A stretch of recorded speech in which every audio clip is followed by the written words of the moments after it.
my channel! Yan, dito kami ngayon sa outlet and back to school na kasi yung mga student natin. So, today, bibili kami ng school shoes ni Hailey dito sa may outlet, sa may Taoyuan near the airport. So, the usual, before kami umalis, na hybrid muna ang mami. Kasi ang tagal-tagal mag-ayos. So, inantay namin siya ng more than 1 hour. So, ngayon, bad trip siya kasi pinagalitan ko. Tagal-tagal. So, hindi mo siya makakausap ng maayos. Pero, mamaya yan, tingnan mo. Kapag nandyan na yung mga shoes, ayan na. Mabait na siya ulit. So, ngayon, punta muna kami sa loob ng mall and then hanap muna kami ng makakainan. Gutom na gutom ng namin, beauties.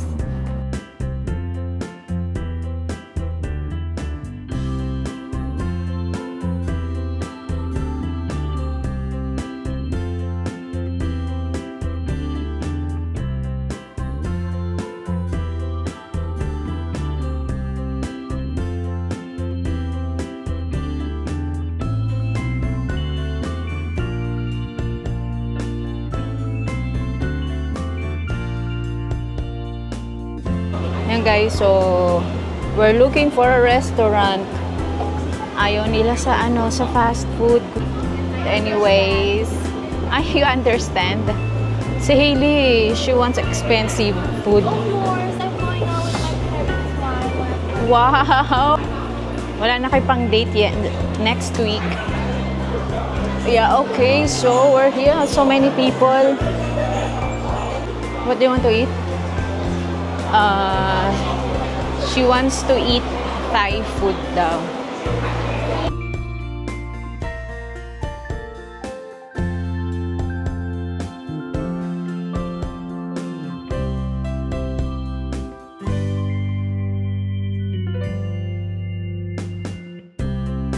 We're done eating, so we're waiting for when she to come out. Nagbabayad lang siya. Pasensya na medyo mainit yung yung pinalalagyan ko. And remember this restaurant. Sayang. Yeah, wag na kayong pumunta dyan. Sayang lang pera nyo. Hindi masarap. Ang bagal ng service, ang konti ng serving, yung lasa ay hindi masarap. And Hailey, come here. We're going to buy your shoes, ha? But we have a budget, only 2,000, okay? I don't care. I don't care, Kajol. I don't care. Don't listen to her. She's tanga. She thinks that 2,000 can buy one. Of course, this is an outlet store. Only 300. Sige, nako, not too expensive. Gusto niya ata bumili ng mga Louis Vuitton. Aba, kahit na outlet store daw, mahal ang Louis Vuitton. Ay, she saw the Ferragamo, the Prada. Oh no. Ano ka lang, Nike lang, Hailey. Nike, Adidas, yan. Yan, friends. So, Hailey's inside. I'll give you a tip para hindi makabili ng mahal yung anak nyo. Papasukan nyo sa loob, pero kayo nasa labas lang. Yan. Para hindi siya, wala siyang pangbayad. O, diba? Mamaya tayo, lalabas siya nakasimangot. Okay, ma?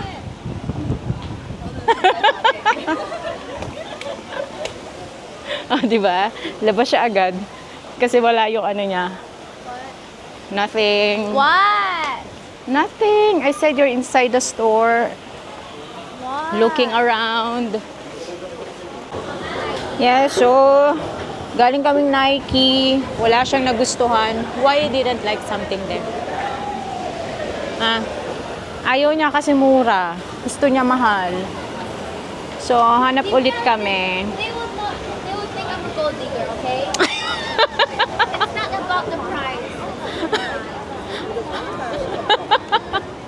Do you know what is a gold digger means? Sinasabi ko daw kasi mahal yung shoes. Baka daw isipin niyo she's a gold digger. What's that? Praning. Hailey, dali picture ka muna dyan. You said you will only buy shoes. We're arranging the outlet though, yeah. Wow! Ano daw, kasi nasa outlet na, so bibili na rin siya ng ibang bagay. I like her fit. Where's her fit from? It's only in the picture. Let's go na. Let's go outside.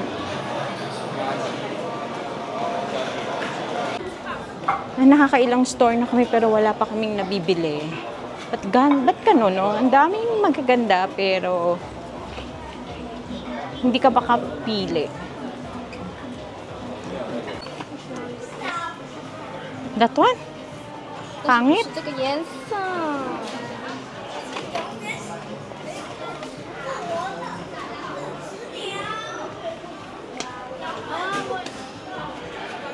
The stripe is this color.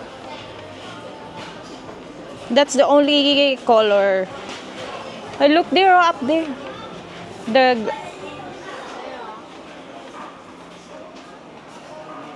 What shoes is this? Oh, ito, Hailey, oh. Because it's rainy day. Yeah. Boy, sige, you put it on. It's too small for me. It's just high. Ano ba yan? That's your shoes, ah.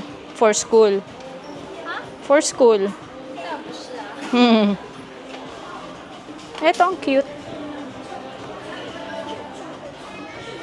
How much? 3,000? 1,600. Oh, for rainy days, so. 妈妈，你可以买一个这个给我。 Ang pangit yan. Halik. Dali, you choose ano na for the school. I'm just joking, eh.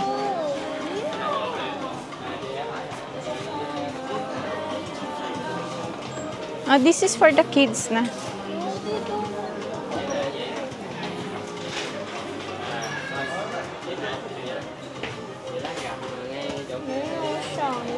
Eto. Ganda-ganda eh.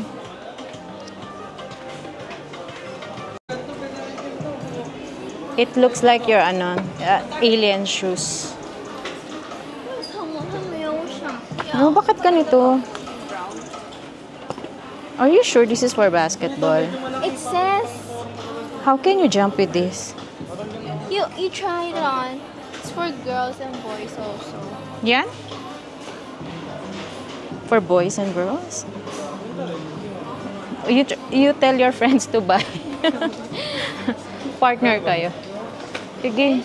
Dali, you choose na.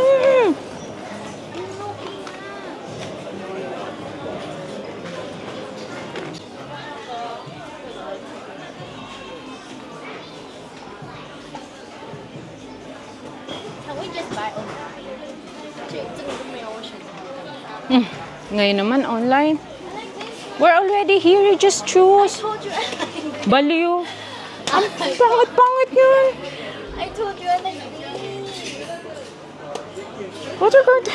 Ano ba yung fashion mo, Hailey? I don't understand. Hindi na. Ay, look there. Up there, up there. Ang cute niyan. That one. No, I don't like it. Sorry, I don't like it. No, that one, that one. 不要这种，我想要 campus。 Oh, ayan. 不是这个颜色没。 Ang sama yan, sir. 想要别的颜色。跟你讲，在网络上。他有买鞋子，但是到里面他有买什么衣服、包包了。他说不要买鞋子，没有我想要的啊。那买什么？那就回家了。啊，你又不买那个给我。 Ni Kamba! Hi, youngsters! Ayan, nandito na kami sa parking and uuwi na kami. Wala, hindi kami nakabili and syempre, nagagalit siya kasi yung gusto niyang bilhin, hindi niya nabili. So, gusto niyang bumili ng iba at ayoko siyang ibili. Puro bili, no? Yun. So, I just stick to my, to my ground. Sabi ko, nandito kayo para sa shoes. Hindi para sa kung ano-ano na gusto niya lang. Ayun. So, ngayon nagtatampo siya, nagagalit siya, nauna na siya dun sa kotse. So, yun, mga parents, ako kung may mga teenager kayo, yun, suggest ko lang, maipapayo ko lang kung ano lang yung sinabi niya o yung pinag-usapan nyo, stick lang kayo doon para hindi siya mamihasa, diba? Katulad nga yung mga teenagers ng itigas ng ulo, feeling mayayaman talaga. Okay, nandito na kami sa bahay. The usual, wala na naman kaming nabili. And the usual, umuwi na naman kami na bad trip kami. Na nakakaasar. Nakaka-high blood talaga mga teenagers. Oo. Ang usapan namin, pupunta kami doon para bumili na shoes. Tapos pagdating doon, wala siyang magustuhan. So, ang gusto naman niya is bumili ng mga bags, ng mga damit. And I said no. Kasi kapag ganun, kung ano lang yung usapan namin, dapat nyo lang bibili niya. Kasi alam ko yung ugali niya na kapag binili mo siya ng damit, naku, may kasunod pa yon. Which is, for me, hindi naman kailangan. Marami kasi siyang damit and ang kailangan niya talaga is shoes. So, since pasukan na, kailangan nga niya ng bago kasi medyo sira na talaga yung shoes niya. Inantay ko talagang masira bago ako pumayag na bumili ng bago. So, yun, yung mga damit naman niya, nakakabili siya ng mga damit niya kasi mahilig siya mag-Shopee, nakakapag-ipon siya sa sa mga baon niya, pa 100 lang naman yun. Pero yung kanina, yung sa shoes nga, ayun, so doon, medyo nagaan siya. Nagtatantrum siya doon. Sabi niya, bakit hindi mo ko pinibili nito? Ganyan daw. Sabi niya, hindi mo na ako binili ng sapatos, hindi mo pa ako bibili ng bag, hindi mo pa ako ibibili ng damit. Aba naman, di ba? Ugali. Diyos ko, manang-mana sa akin. So, yun, mga momshies, mga friends, kung may ganyan kayong mga teenagers, nako, dapat be firm. Kung ano lang yung pinag-usapan nyo, yun lang. Kasi mahihirapan kayo in the future kapag yung medyo nasanay sila na lahat ng gusto nila sinusunod natin, di ba? Di ba yung medyo nakakatawa lang yung asawa ko kasi pareho kami nakasimangot. So, hindi niya alam kung sinong uunahin niyang anong tawag dito, lalambingin yun. Kasi kapag nilambing niya yung isa, magagalit ako. Pag ako naman nilambing niya, magagalit naman yung isa. So, ando lang siya, neutral lang siya, nagda-drive lang siya as in. So, ayun guys. So, sabi ko sa inyo, ma-high blood talaga ako. Diyos ko, ang hirap magkaroon ng teenager. Parang ganun ba ako ng teenager? Parang hindi naman. Tsaka kapag, syempre, di ba sa atin kapag school year, ay pag school time na, bili na sapatos, ang bag, ganyan. Pero yung yung mumurahin lang sa SM. Ngayon, grabe yung mga bata, kailangan Nike, Adidas, as in may branded, ha? At hindi lang basta branded, kailangan yung uso, kung ano yung uso ngayon. So, ayun. So, kahit na medyo monster mom ang dating ko sa kanya, okay lang yun. In the future, naman, maiintindihan naman niya bakit tinitipid ko siya or bakit kailangan meron lang kaming allotted na budget para sa ganyang mga bagay. So, pagdating sa mga food, ayan, sa school niya, sa school fees, ayun, yung mga school activities niya, okay lang. All out kami ng asawa ko. Pero pagdating sa ganyan, yung mga sapatos, damit, bags, makeup, ay nako, kailangan ng budget para matuto siyang magtipid. Ayun nga, ito ang katatapos ng summer. Sabi ko sa kanya, mag-summer job para kung ano yung gusto niya, mabili niya, di ba? So, yun. So, inaantay lang niya yung sahod niya mula sa auntie niya, hindi pa binibigay. So, at least kung ano man ang gusto niyang bilhin, pwede niyang bilhin kasi siya ang nagpagod noon siya yung sa summer shop. Pero yung mga ganitong bagay, hindi. Pag sinabi niya, pag-usapan namin dalawa, ganito, dapat ganun lang. So, yung moms is be firm, huwag kayong magpapatalo. I know, meron yung ganyan yung mga mom guilt na, ako nakakabili ako, bakit yung ko, hindi ko magbili. Huwag, especially ngayong mga teenagers na sila, turuan natin sila na maging smart din pagdating sa pera. So, ayun guys, so for now, yun muna, magpapahinga muna ako, magpapababa ako ng blood pressure kasi talagang na high blood ako. So, till next time guys, bye!